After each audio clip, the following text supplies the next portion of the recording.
नाशिकच्या भोंदू अशोक खरातच्या प्रकरणामध्ये दिवसेंदिवस नवनवीन माहिती समोर येत असल्यानं आधीच महाराष्ट्रात खळबळ आहे. त्यानंतर नाशिकमधून दुसरं एक कांड समोर आलंय.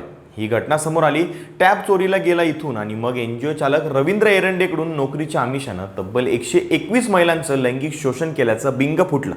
आता ही दोन्ही प्रकरणं ताजी असतानाच पुन्हा एकदा नाशिकमध्येच आणखी एक मोठं स्कॅन्डल उघडकीस आलंय. खरं तर एकामागून एक उघड होणाऱ्या या सर्वच घटना धक्कादायक आहेत. पण त्याहूनही धक्कादायक आहे आता समोर आलेलं हे तिसरं स्कॅन्डल. हे स्कॅन्डल कुठल्या हॉटेल किंवा आश्रमात घडलेलं नाहीये, तर चक्क एका मल्टीनॅशनल कंपनीमध्ये घडलंय. या कंपनीमध्ये काम करणाऱ्या महिला कर्मचाऱ्यांच्या लैंगिक शोषणाचा हा सगळा प्रकार आहे. या प्रकरणी आतापर्यंत 9 जणांवरती पोलिसांमध्ये गुन्हे देखील दाखल झालेत. काय आहे हे सगळं प्रकरण? कंपनीमध्ये हे सगळं सेक्स स्कॅन्डल कसं सुरू होतं आणि यामध्ये कुणाकुणाचे हात बरबटलेत सगळं जाणून घेऊयात आजच्या व्हिडिओमधून. नमस्कार, मी शुभम गोरे आणि तुम्ही पाहताय लगाव बत्ती. नाशिक जिल्हा कायद्याचा बालेकिल्ला असं म्हणवणाऱ्या नाशिकमध्ये सलग सातत्याने 3 मोठे स्कॅन्डल समोर आलेत. हा प्रकार घडलाय नाशिकच्या वडाळा भागात. हा वडाळा भाग म्हणजे नाशिकमधला कॉर्पोरेट आणि उच्चभ्रू एरिया. इथेच आहे एक नामांकित मल्टीनॅशनल IT कंपनी आणि याच IT कंपनीत आतापर्यंत कंपनीतल्या प्रत्येक महिलेचं लैंगिक शोषण झाल्याचं समोर आलंय. हा प्रकार जुलै 2022 पासून मार्च 2026 पर्यंत म्हणजेच तब्बल पावणे 4 वर्ष सलग सुरू होता.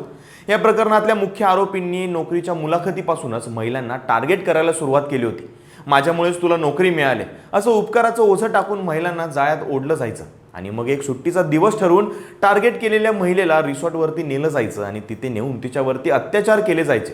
बरं, फक्त इतकंच नाही तर कामाच्या ठिकाणी महिलांच्या अवयवांकडे पाहून अश्लील हावभाव करणं आणि त्यांच्या धर्माबद्दल आक्षेपार्ह टिप्पणी करणं असे प्रकार तिथे सर्रास सुरू होते. फक्त महिलाच नाही तर एका तरुण कर्मचाऱ्याला देखील धर्मांतरासाठी भाग पाडण्यात आल्याचा धक्कादायक प्रकार तपासातून आता समोर आलाय. इथल्या कर्मचाऱ्यांना जबरदस्तीनं नमाज पठण करण्यास भाग पाडलं जायचं. मांसाहार करण्यासाठी जबरदस्ती केली जायची. पीडित महिलांनी या त्रासाबद्दल कंपनीच्या पुणे इथल्या मुख्य कार्यालयातील HR विभागाला वेळोवेळी ईमेलद्वारे तक्रारी सुद्धा केल्या होत्या. मात्र या तक्रारींकडे जाणीवपूर्वक दुर्लक्ष करण्यात आलं आणि सगळं परत जैसे थेच सुरू झालं. या कंपनीत काय घडतंय याची कुणाला तसूभरही कल्पना नव्हती. पण आता हे सगळं प्रकरण उघडकीस आलंय. ते नेमकं कसं? तर त्याचं झालं असं की जुलै 2022 मध्ये नाशिकच्या एका मिडल क्लास घरातली मुलगी इथं नोकरीला लागली. पण काही दिवसातच ही मॉडर्न दिसणारी मुलगी जीन्स टॉप ऐवजी पंजाबी ड्रेस वापरू लागली. तिने या रमजान महिन्यामध्ये महिनाभर रोजे सुद्धा ठेवले आणि कुटुंबियांचा संशय अजूनच बळावला. मग कुटुंबियांनी तिला विश्वासात घेतलं आणि मग अत्याचारासह धर्मांतराच्या प्रयत्नाचा प्रकार समजल्यानंतर उघड झाली नाशिक शहरातली मध्यमवर्गीय कुटुंबातली द केरला स्टोरी. या कंपनीमध्ये विशिष्ट टीम लीडर्सकडून ब्रेन वॉश करून धर्मांतर करण्याचा प्रकार गेली 4 वर्ष सुरू होता. मग मुलीच्या कुटुंबियांनी तात्काळ पोलीस स्टेशन गाठलं आणि याबाबत देवळाली कॅम्प पोलिसांमध्ये गुन्हा नोंद करण्यात आला. पुढे या प्रकरणाचे गांभीर्य लक्षात घेऊन पोलीस आयुक्त संदीप कर्णिक यांनी तपास गुन्हे शाखेकडे सोपवून 12 जणांचं विशेष तपास पथक नियुक्त केलं. या पथकाने कंपनीतील इतर तरुणींशी संवाद साधला तेव्हा अजून धक्कादायक वास्तव समोर आलं. या ऑफिसमध्ये फक्त तरुणीच नाही तर तरुणांचे सुद्धा बळजबरी धर्मांतर करण्याचा प्रयत्न उघड झाला. आता या प्रकरणामध्ये पोलिसांनी आतापर्यंत दानिश शेख, तौसिफ अत्तार, रजा मेमन, शाहरुख कुरेशी, शफी शेख आणि आसिफ अन्सारी अशा एकूण 6 आरोपींना बेड्या ठोकल्या. अटक करण्यात आलेल्या या सर्व आरोपींना न्यायालयाने 10 एप्रिलपर्यंत पोलीस कोठडी सुनावली असून उर्वरित संशयितांचा शोध पोलीस आता घेताना दिसतात. विशेष म्हणजे पीडित महिलांनी या त्रासाबाबत कंपनीच्या पुणे इथल्या मुख्य कार्यालयातील HR विभाग प्रमुखांकडे वारंवार ईमेलद्वारे दाद मागितली होती.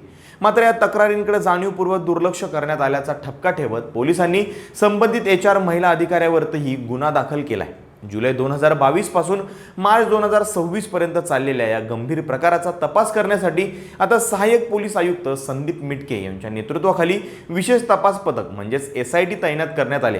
या प्रकरणाची व्याप्ती मोठी असून यामध्ये 20 ते 25 मुली बळी पडल्याची शक्यता आतापर्यंत वर्तवण्यात आली. शिवाय संदीप मिटके यांची टीम आता कंपनीतील अंतर्गत कामकाजाची आणि इतर वरिष्ठ अधिकाऱ्यांच्या सहभागाची चौकशी करत आहे. या प्रकरणामध्ये एकूण 6 आरोपी असून 5 पुरुष आणि एका महिलेचा सहभाग आहे. पण 5 पुरुष आरोपींना अटक करण्यात आली आहे आणि एक महिला आरोपी अजूनही फरार आहे. शिवाय या 5ही आरोपींना आज कोर्टामध्ये हजर करण्यात आले. आता या सगळ्या प्रकरणामध्ये पुढे काय होतं हे बघणं महत्त्वाचं ठरणार आहे. पण नाशिकमध्ये एकामागून एक समोर येणारी ही प्रकरणं पाहता महिला सुरक्षेचा प्रश्न ऐरणीवर आलाय. पण या सगळ्या प्रकरणामध्ये नक्की दोष आहे तो कुणाचा? भूल पाहताना बळी पडणाऱ्या महिला की त्या आमिष दाखवून अत्याचार करणारे नराधम? तुमचं मत काय? कमेंट्समध्ये नक्की सांगा आणि लगावबत्ती YouTube चॅनलला सबस्क्राईब करायला विसरू नका.